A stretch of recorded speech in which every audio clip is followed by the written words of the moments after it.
আমি শুরুতেই আসবো অনির্বাণের কাছে। অনির্বাণ, কোন জায়গা থেকে মনে হচ্ছে যে বর্তমান কেন্দ্রের শাসক দল নারী বিদ্বেষী, যেটা বারবার শাসক দলের তরফ থেকে বলা হয়েছে, এবং শুধু বলা নয়, আমি তো শুনছি সামনে নাকি বিশাল কর্মসূচিও রয়েছে, র্যালি রয়েছে, মিছিল রয়েছে। কোন জায়গা থেকে মনে হচ্ছে হঠাৎ করে যে বর্তমান শাসক দল, কেন্দ্রের শাসক দল নারী বিদ্বেষী? এটা মানে ভাবনাচি বলার তো বা কর্মসূচি নেওয়ার পেছনে তো নিশ্চয়ই কোনো যুক্তি থাকে, কোনো রিজন থাকে, কোনো কারণ থাকে, কি মনে হয়? প্রথম কথা, ভারতের ইতিহাসে যত রাজনৈতিক দল ক্ষমতায় এসছে, সেটা ইউনিয়ন সরকারে হোক, বিভিন্ন রাজ্যে হোক, তাদের প্রত্যেকের বহুল সমালোচনা হয়েছে, বহু ক্ষেত্রে সঙ্গত কারণেই হয়েছে। কিন্তু কোনো দল আজ অবধি ক্ষমতায় থেকে প্রমাণিত গণধর্ষকদের মুক্তি দেবে বলে চিটিংবাজি করেনি। এই চিটিংবাজি শব্দটা আমার নয়, মাননীয় সুপ্রিম কোর্ট তাদের রায়ে বলেছেন যে বিজেপি সরকার চিটিংবাজি করে প্রমাণিত গণধর্ষকদের মুক্তি দিয়েছে, যার ফলে এখন তাদেরকে আবার সারেন্ডার করে জেলে ফেরত পাঠাতে হয়েছে, ইত্যাদি অনেক ঘটনা রয়েছে।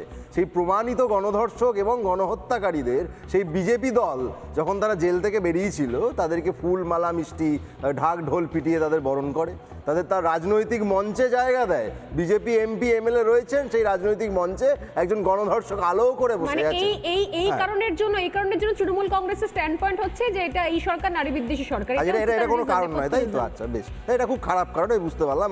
তার মানে বিজেপি যে খুব ভালো কাজ করেছে, গণধর্ষকদের হয়ে কথা বলেছে, তাদের মুক্তি দিয়েছে, নিশ্চয়ই এটা খুব ভালো কাজ। না না, এটা হচ্ছে রিজন, এটা হচ্ছে মূল রিজন। না, এটার উত্তর আমি দেব না, এটার উত্তর বিজেপি প্রতিনিধি দেবেন। আমি জানি যে এ রাজ্যের ক্ষেত্রে কামদুনির উদাহরণ এবং কামদুনির গণধর্ষকদের পরিণতি, সেইটা আমি জানি। যে কোনো ক্ষেত্রে, যে কোনো স্টেটে, পৃথিবীর যে কোনো প্রান্তে, যে কোনো দেশে গণধর্ষকদের কোনো রকমের সমর্থনের জায়গায় অন্তত আমি ব্যক্তিগতভাবে স্বর্ণালী সরকার নেই। প্রত্যেকটা আমার চোখে খুশি হলাম, কিন্তু দলীয়ভাবে বিজেপি রয়েছে। একটাকে আমি হাইলাইট করব, আর আমার নিজের রাজ্যের কামদুনি হোক, পার্ক স্ট্রিট হোক, কালিয়াগঞ্জ হোক, সেগুলোকে আমি যত্ন করে তুলে রাখবো। এটাকে আমার চোখে দ্বিচারিতা বলা হয়। বেশ ভালো কথা।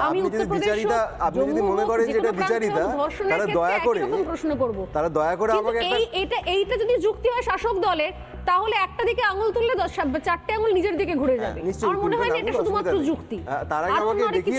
তার আগে আমাকে দেখিয়ে দিন শাসক দল, যে শাসক দল হোক, তৃণমূল হোক, অন্য কোনো রাজ্যে অন্য কংগ্রেস, সিপিএম ইত্যাদি যে দল হোক, তারা গণধর্ষকদের পক্ষে মিছিল বার করেছে।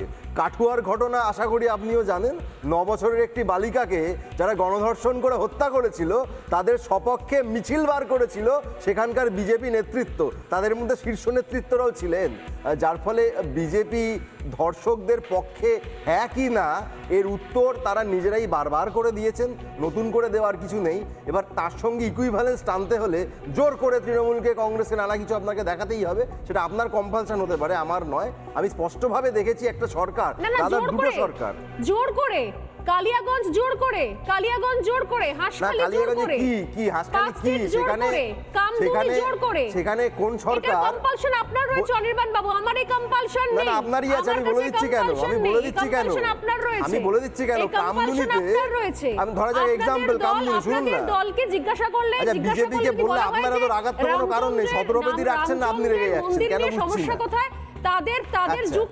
তাদের যুক্তি থাকে যে শুধুমাত্র রামচন্দ্র, জয় শ্রীরাম কেন বলা হবে, কেন জয় সিয়ারাম বলা হবে না, এটা হচ্ছে যুক্তি থাকে আপনাদের দলের। এই কম্পালশন আপনার রয়েছে। এই বাকিদের কাছে আসি, খুব সময়